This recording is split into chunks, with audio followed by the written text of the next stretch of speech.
Assalamualaikum hammaga. Bugungi ishimiz Qoraqalpog'iston Respublikasi 4 tumani O'zbekiston kolxozidan bo'ladi.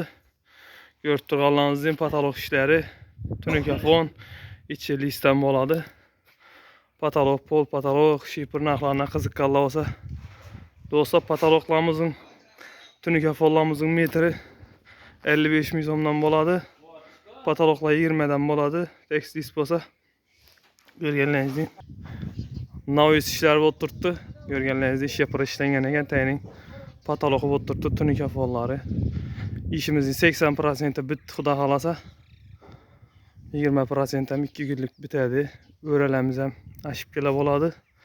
Müracaat kılaveretse bemalol şarjlardan kısırıp beremiz acayip edip.